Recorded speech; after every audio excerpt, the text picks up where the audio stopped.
Hey everybody, it's your girl Sherry, and I'm here on another episode of the Say That Sherry podcast. And with me is a very beautiful, talented, lovely, strong, courageous woman, and her name is Miss Genta, Hello, everyone.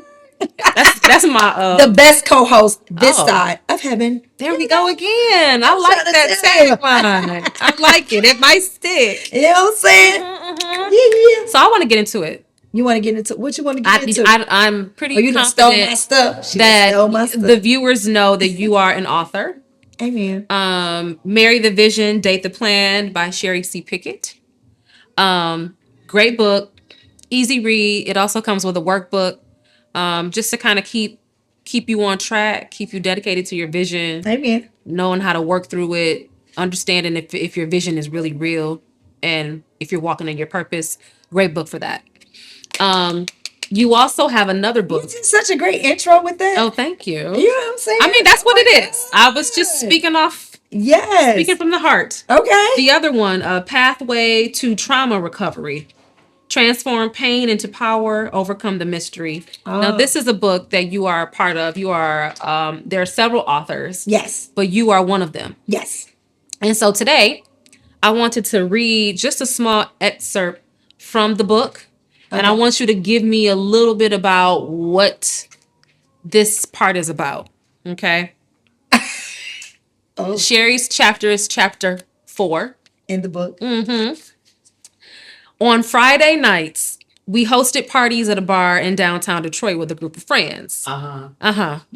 We always had a great time hanging out with friends, dancing and socializing with guests who came to the party. Yes, ma'am. My husband at the time had two main weaknesses that never mixed with anything: alcohol and women. My God.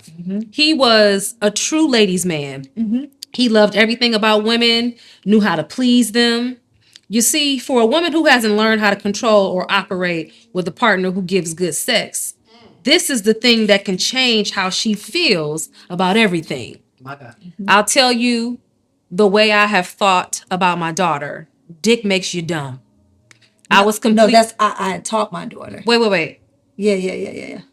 I had taught my daughter. I was like, that's saying. Oh, okay. Yeah. It's in here. Okay. Different. Yeah, I got you. Well, what you told your daughter, what you taught your daughter is, Yes. and it is in all caps. Dick makes you dumb. Yeah. I was completely dumb concerning the man, concerning the things that this man did.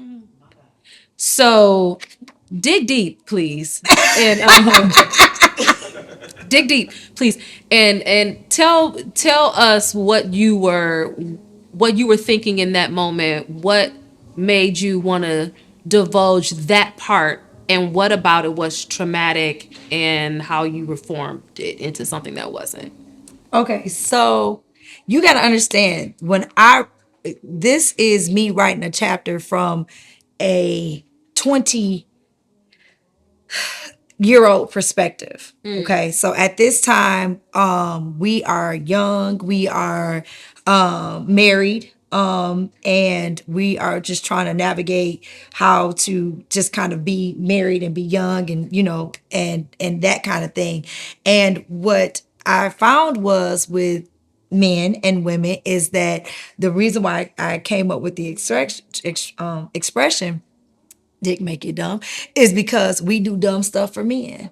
And a lot of times, especially if the sex is good, if the loving is good, we ignore and look over a lot of stuff. So that's why when I say it makes you dumb, you go numb about it. Tell them to turn that music off, please, Ray. But yeah, tell them it's distracting. I'm sorry. I'm hearing two things at one time, guys. But yeah, that's the reason why I came, because look how many stupid things we do for men, especially when we're young. A lot of things that we tolerate for men, especially when we're younger and we don't know any better, right? That's where I was coming from with that. It was, and I taught my daughters that, so that way, listen, they don't get so upset with their friends. They don't get so upset with, how they see relationships go and things like that. Cause my daughter learned it firsthand, right? She was in school and one of her girlfriends started doing what? Messing around with boys and things like that. So their friend dynamic ended up changing because she wasn't quite there yet. You know what I mean? And her friend was like, I'm here. And so she was like, Mom, I don't know what's wrong with her. And I was like, oh, I told you. Dick make you dumb. So you do dumb stuff. You sneak out, you negate responsibilities. You know what I'm saying? You do a lot of different things because this boy got you gone. And that's why it's so important, like, to teach our kids when you start having sex and when you start, mixing spirits and bodies and everything else, it's a lot you can pick up with that. So if you're not careful, you know what I'm saying, you attach yourself to stuff that you can't even handle. So Do you think that everybody goes through that part of life? The dick make you dumb part? Do we? if we gonna be straight up honest, we do. Like, if you gonna be 100, like, and if you haven't, I feel bad for you because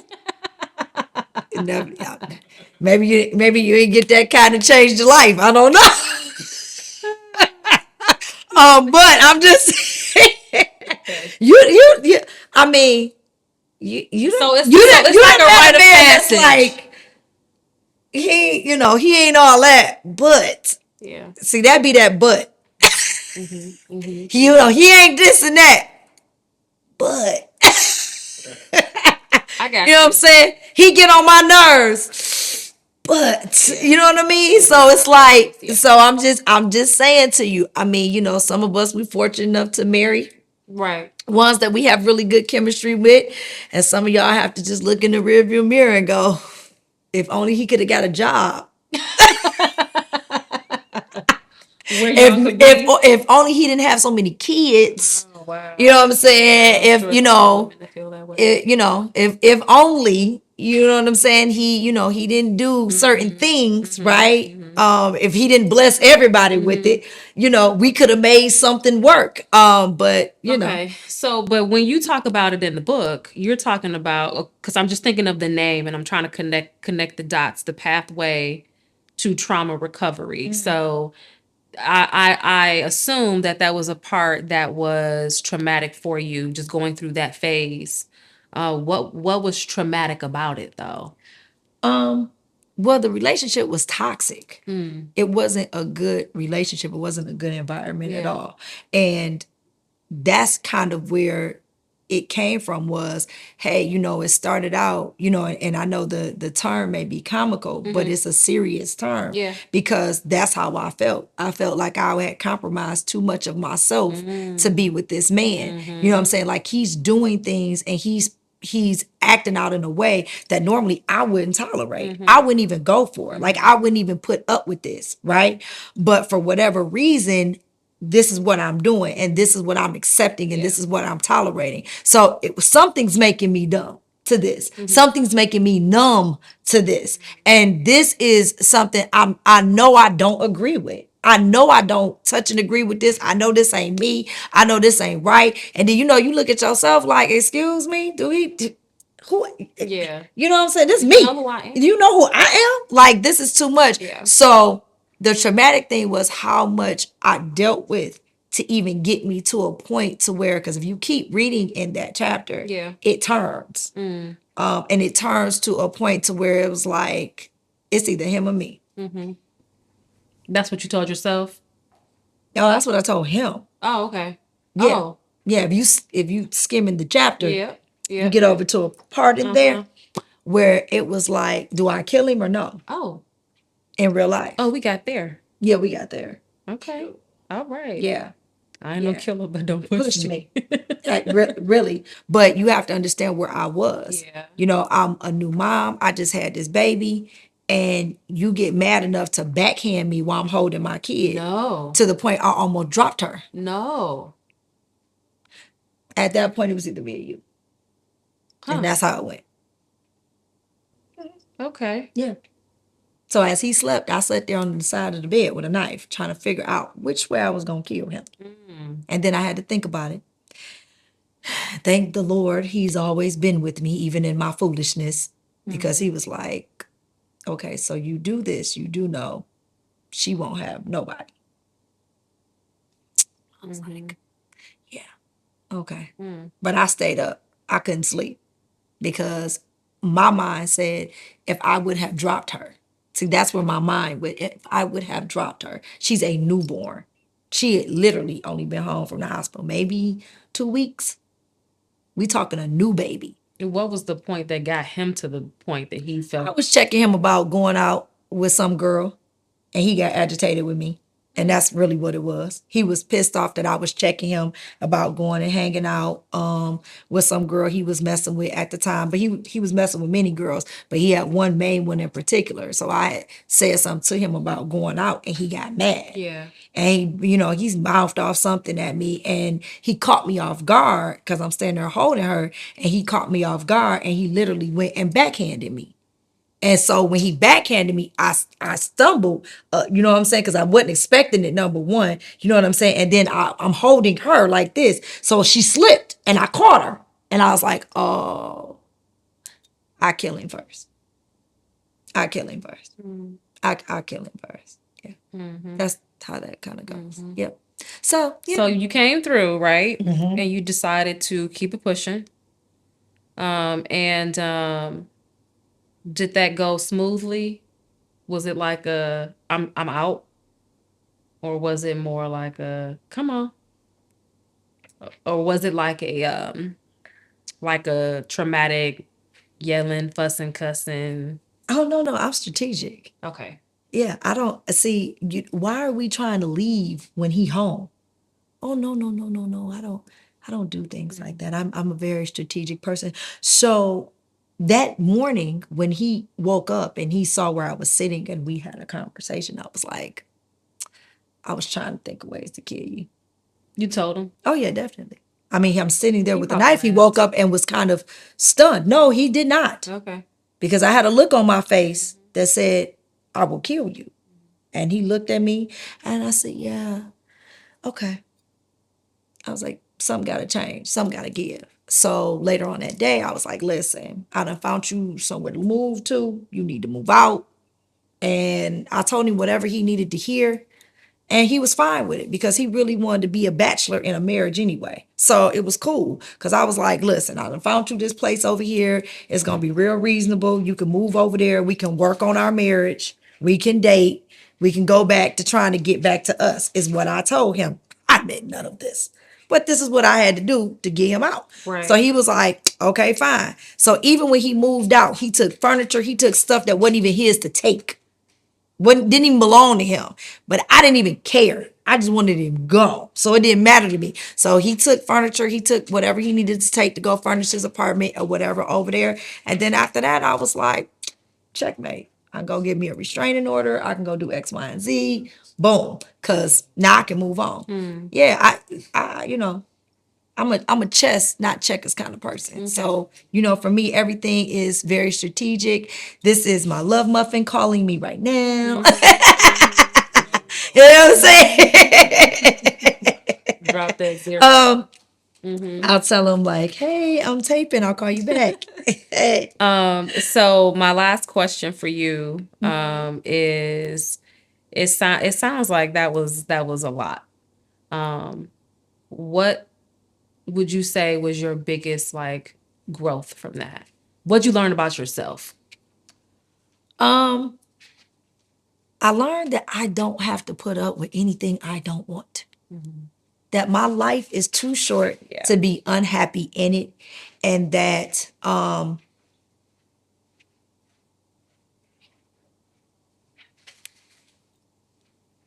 trauma is something that to me you can choose to hold on to or let go. And I can talk about it and I can deal with it and not be mad or don't feel no certain type of way. Because I absolutely wish him well as a person. Like I forever had love for him. Just because of the time that we spent together in life. And I always wish him well. I don't wish no bad on nobody. I don't wish no wrong on nobody. I don't. It was something that happened. It was a blip, and it was a time in my life, and it was more in that chapter that he did and things that transpired. But it was something that I can survive the worst of it all and still come out okay. But I don't have to put up and deal with anybody or any circumstance I don't want to, and I definitely shouldn't deal with any circumstance or any problem that's gonna put me in a place to where it could affect my life it to the point to where either I'm in dead or I end up in jail or anything like that because of the actions that I allow somebody else to make me operate in. I can't do that. No. If a man bring that type of anger out of you, if he bring that type of hurt out of you, if he bring that out of you, period, it's no good. You know what I'm saying? Like it, we are, you're going to disagree with your spouse. You're going to get angry at your spouse, but it shouldn't be the point of to where you feel like it's life or death. It's either me or you. You know what I'm saying? Like that, it should never be that way. And if that's the situation that you in, and if that's the way that you're interacting with your man or your woman, to where it's that point, it's this relationship is not healthy. It's not good, and I don't want to confuse dysfunction with love.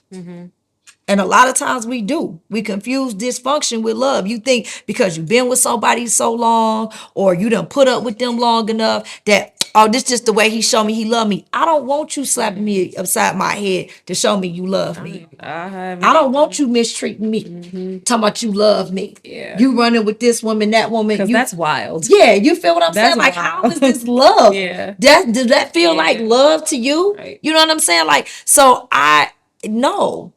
No, I don't want to live in a fictitious world where I think that this is love. Are we gonna disagree? Are you gonna like everything I do? Is it gonna be perfect and roses and strawberries all the time? No, it's not. You know what I'm saying? But it's respect. You know what I mean? It's decency in there, right? It's still a tenderness that I want my man to always deal with me in, even if he chin checking me. You know what I'm saying? Like, Leonard check me because you know who he is. You know what I'm saying? But it's always still a love he deals with me. You feel what I'm saying? It's never to a point to where it's so bad or it's so disrespectful or, you know what I'm saying, to me. Yeah. Now, he may talk about me behind my back. I don't know. But and that's not for you. Right. But what he does to me and how he treats me in my face Yeah. is what I have to go with. You know what I mean? And I'm not saying that men should disrespect you and dog you behind your back either. Right, of course. I'm not saying that, Right. but what I am saying is that it's always a love for our relationship, our union, everything that we have that we take into consideration. I've heard someone say once that if you can't say something to somebody in the way that they can receive it, then you really shouldn't be saying it. Yep. I agree with that. Like, it's okay to say what you feel, but you need to say it in a way that you know that the person that you're communicating with can receive it. Some people don't agree with that, though. Yeah, some people feel like I just say it like I said what I said. I say it however I say it. I get that. And you can say whatever it is that But you are want we to say. effectively communicating at that point? No, because okay, so if that's the case, and if that's the attitude that you want to take was I said it how I wanted to say it, I did it how I wanted to do it. If that's the attitude that you're gonna have about it, then you can't get mad at the response. Right. And then you can't get mad at how I handled it at that point. Because if you took no care with my feelings on how you delivered it, then why should I take care with your feelings on how you receive it? Yeah. You feel what I'm saying? Because you can't get mad at me then if I say, well, you know what? If that's the attitude you want to take with me, then I can't deal with you no more. Oh, you overreacting. Am I? Because you don't see that the way you handle me can determine the response. Yeah. Right? Because that's growth. That's growth. That's maturity. Yeah. You can't see that. You can't see that the way you handle me depends if I give you okay, let me think about that. Let me go pray about it. And, if I give you a Camille answer and be like, this going to be a finishing move and I'm going to Mortal Kombat you and snatch out your throat when you say it. You feel what I'm saying? I'm just saying, because you can't, because you cannot determine that when I mishandle you as my friend. Right. You feel what I'm saying? I can't get mad at you if you're like, dang, that's how you gonna talk to me, or that's how you gonna treat me. I can say the same thing that I have to say to you in a loving way, and I don't have to say it in a nasty way. Yeah. Right? I don't have to do that. Even if at the time it might have been something that's uncomfortable for us to talk about, something that it did hurt your feelings that I did, but my response to your feelings shouldn't be, what you so mad about? Right. Yeah.